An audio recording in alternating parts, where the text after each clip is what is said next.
So here we are in the heart of Sir John Soane's museum. And as you can see, it's absolutely crammed with objects. Every room, every space, every alcove has something of exquisite interest and beauty in it. And there are about 50,000 objects in this house, all collected by Sir John Soane and carefully catalogued before he died. And the house seemed to, and all its objects, seems to really define Soane's character. It became him. And in a way, we're all a bit like Soane. We're all using our houses, our possessions to say this is who we are. But not probably to the extent, the obsessive extent of Sir John Soane. It seemed that he couldn't stop. He couldn't stop collecting until he had everything. And that gives the title poem for the book, The House of Everything. Everything must go in. Fragments of stained glass, ancient cornice and pedestal, odd classical feet, human, animal, odd flowers from the sea now solid as rock. Great works of the Italian masters in gilded frames, their names like pasta sauces, their 10-a-penny idylls. And sling in too the grimacing gargoyles hacked from facades of windy cathedrals. A lank lock of hair from a saint and a sinner, they're one and the same. A missing pistol, it's ricochet bullet somewhere in these rooms. Everything, everything. Now recite the list of what you saved. Now, the one thing you missed. Its gleaming plinth, its jealous, empty space. Here we are in the library dining room, and we're here to look at this model that Soane designed for his wife Eliza's tomb. She died in 1815 and left Soane alone and heartbroken in this house for 22 years. And you can still see the tomb, it's just opposite Euston Station. But flash forward 100 years, this design becomes the model for the iconic red telephone box designed by Giles Gilbert Scott. So a perfect poetic conflation. Mrs. Soane's tomb becomes a telephone box. I'm a tomb. I'm a phone box. I'm dead. I'm calling from the other side. I'm here. Insert your coins the way we once did. Dial my number, and when you hear my opening words, press the button, begin to speak. I'm waiting while your fingers fumble on the other side. I'm waiting.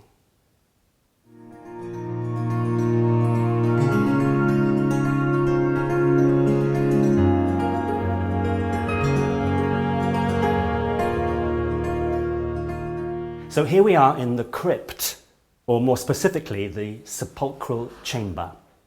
And in this house of extraordinary objects, the most extraordinary object that most visitors remember is the sarcophagus. And here it is. The sarcophagus of the Egyptian pharaoh Seti I. Too expensive for the British Museum to purchase, but Soane bought it in 1824 for £2,000 and held a party for 3 evenings, inviting all the beau monde to see his latest cultural acquisition.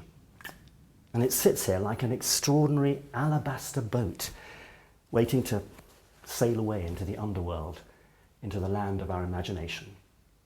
And here's a poem for it. Sarcophagus, like a boat left in a room, waiting for a door to let in a river, for a current and for a paddle, for a moon in a skylight, waiting for a face to be dipped in milk, for a marble and for a mirror, for a dream left on a pillow, waiting for a day to let in night, for another door and for a key.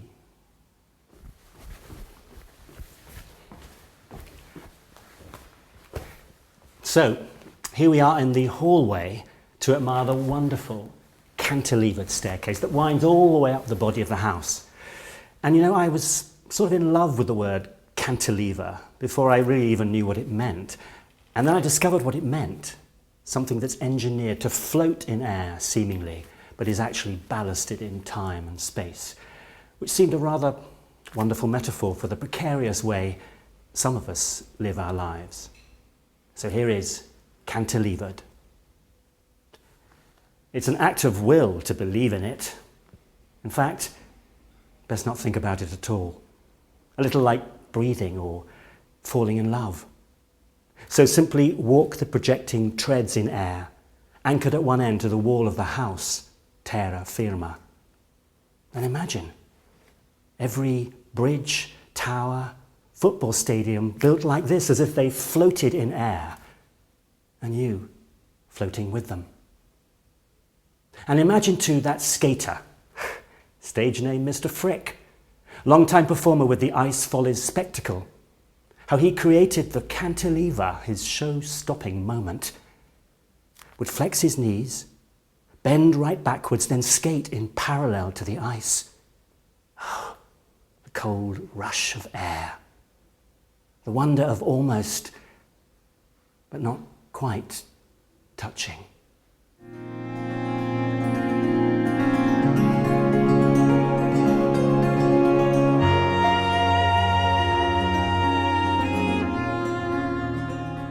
So here we are in the colonnade in front of the part of a Roman fountain called the Mouth of Truth, or the Bocca della Verita, just over there.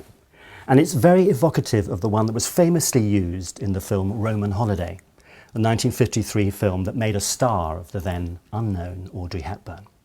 And in the film, the story is that if you put your hand into the mouth and tell a lie, then your hand, and probably all of you, will be consumed by the mouth.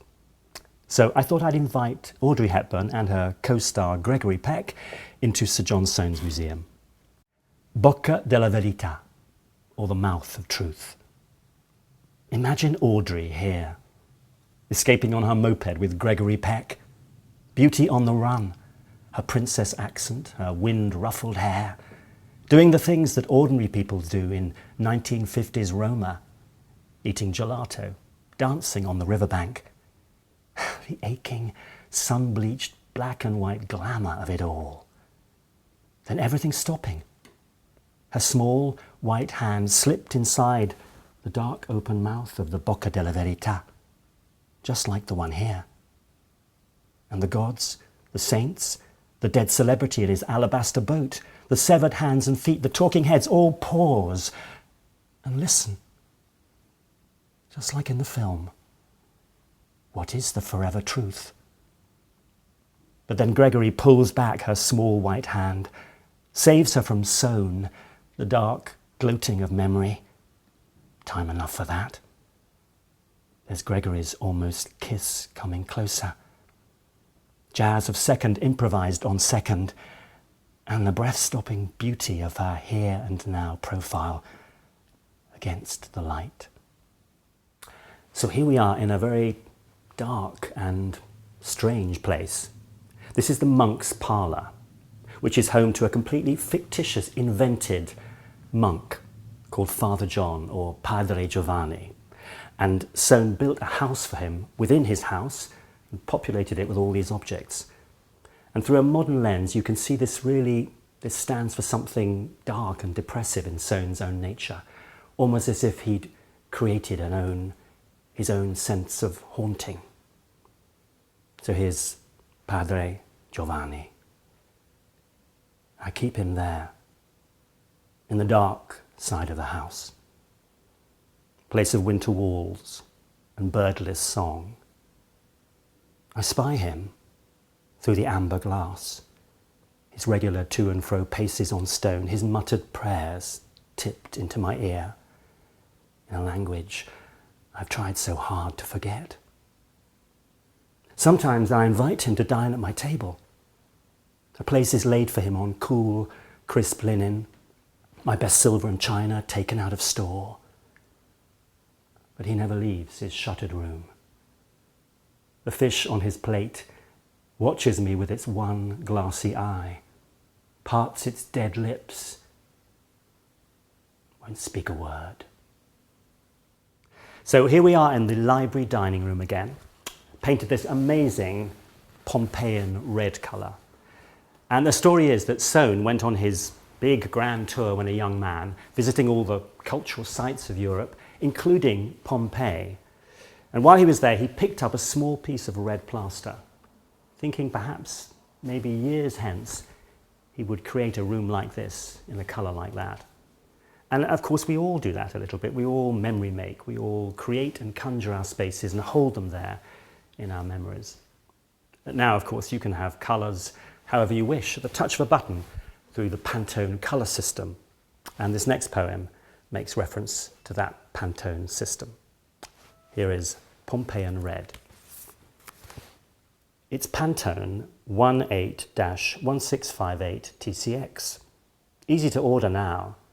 Simply click, add to cart. No need to travel for weeks and months to a collapsed Italian city, stooping to secrete a small fragment of red in your travelling coat's deep pocket, touching it now and then with your youthful finger. Pantone Pompeian Red is available in a range of Pantone products. Here are recommendations from our product suggestion team. But John, you dreamt it already, hadn't you? Those leather-bound books in a row? Those walls, that room, that deep, age-old red surrounding you? Durable colour is formulated to maximize colour fastness. No need. No need. You held it in your hand, your eye.